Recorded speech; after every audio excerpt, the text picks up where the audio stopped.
Cordial saludo a las personas que estén viendo este video. Mi nombre es Nayib Tatiana Muñoz Benavides del grado 11.1 y hoy les vengo a exponer sobre el tema de los filósofos en la Edad Media y un poco de la filosofía medieval. Principalmente comenzaremos con la filosofía en la Edad Media. Este tema es todo un conjunto de corrientes en las que llevaban pensamientos y tratados filosóficos, los cuales desarrollaban y tenían su desenlace desde la caída del Imperio Romano en el año 530 después de Cristo hasta el Renacimiento en los siglos XV y XVI. Como objetivo tenía una búsqueda principal, la cual era la cohesión de las creencias heredadas de la filosofía clásica, con los que venían los dogmas del cristianismo, aunque también hubieron aportes muy importantes con respecto a las creencias judías e islámicas.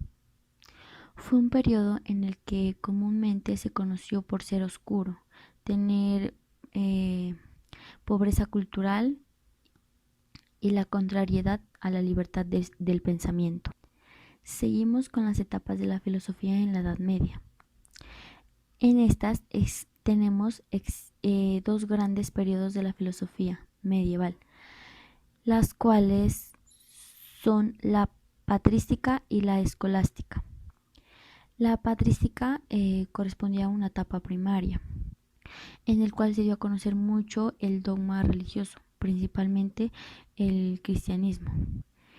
En estos periodos se destacó a un representante muy fundamental y destacado que fue San Agustín,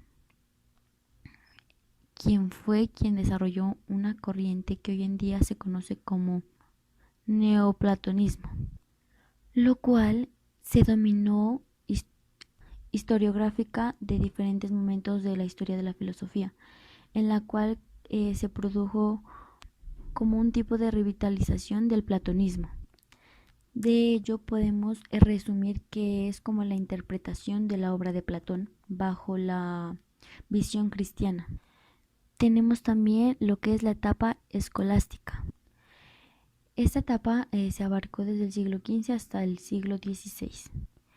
Esta surgió o se produjo como consecuencia de la creación de las primeras universidades.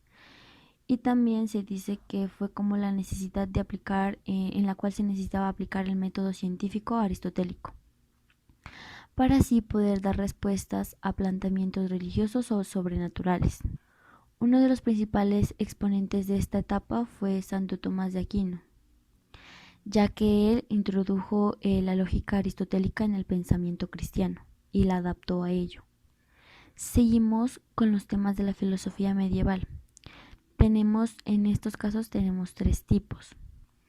Estos temas se produjeron o se dieron a costa de conciliar diferentes creencias religiosas, en donde resultó natural buscar respuestas a interrogantes como la naturaleza de Dios, la relación entre la fe y la razón, así como la compatibilidad entre el libre albedrío y la divinidad, entre otros temas, como la causalidad y los límites del conocimiento.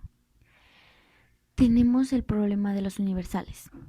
En él se heredó una visión aristotélica, en donde se trataba sobre cosas en lo abstracto o el mundo de las ideas, en donde también se introdujo lo concreto, las cosas, los individuos, lo que también fue conocido o llamado el realismo moderado.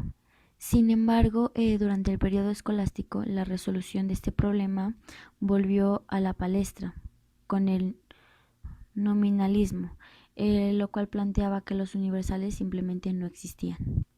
Tenemos también la existencia de Dios, en donde la mayor parte de la filosofía en la Edad Media estaba dedicada a demostrar la existencia de Dios como un ser de tipo que representaba una entidad o verdad suprema, como un rey.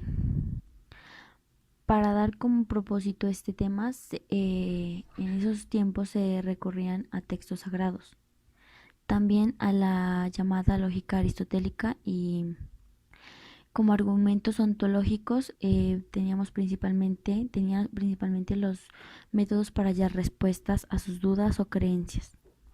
También tenemos la lógica aristotélica, por último tema, relacionado con los temas. En esta se dio como método para aproximarse a las ciencias de la filosofía, plantear ideas de forma muy natural para los filósofos. Lo obtuvieron o lo visualizaron como una vía legítima para responder a todas las inquietudes que se planteaban en esa época. Según este método o tema, el aprendizaje de diferentes o diversos conjuntos de silogismos permitían conectar un sujeto y un objeto de manera correcta.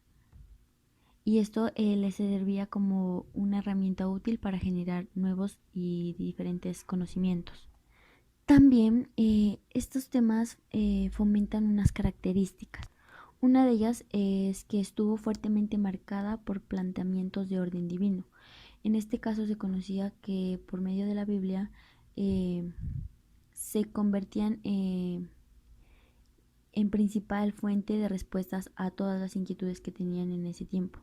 Sin embargo, los libros sagrados de Islam y el judaísmo también jugaron un papel esencial e importante en la interpretación de cuestiones religiosas. La filosofía obtuvo un gran papel en la Edad Media, ya que se encargó de rescatar, reinterpretar y aplicar planteamientos filosóficos clásicos. Como tenemos en cuenta el surgimiento del neoplatonismo, que planteaba la existencia del uno o Dios sobre todas las cosas, y la introducción de la lógica aristotélica, que en ese entonces tenían en cuenta las nacientes universidades. Estos temas jugaron un papel muy importante en la filosofía medieval. Y principalmente tenemos los filósofos de esa edad. En total son 20 filósofos muy importantes. Entre ellos podemos ver a 4, los cuales jugaron un papel muy importante en esa época. Tenemos a San Isidoro de Sevilla, a Juan Escoto Erigena, a Avicena y a Pedro Abelardo.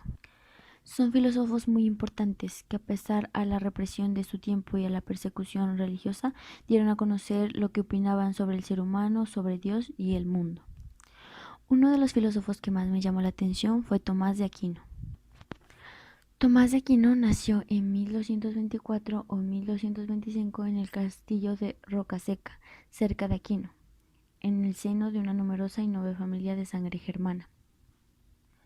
Su padre fue Landolfo, descendiente a su vez de los condes de Aquino.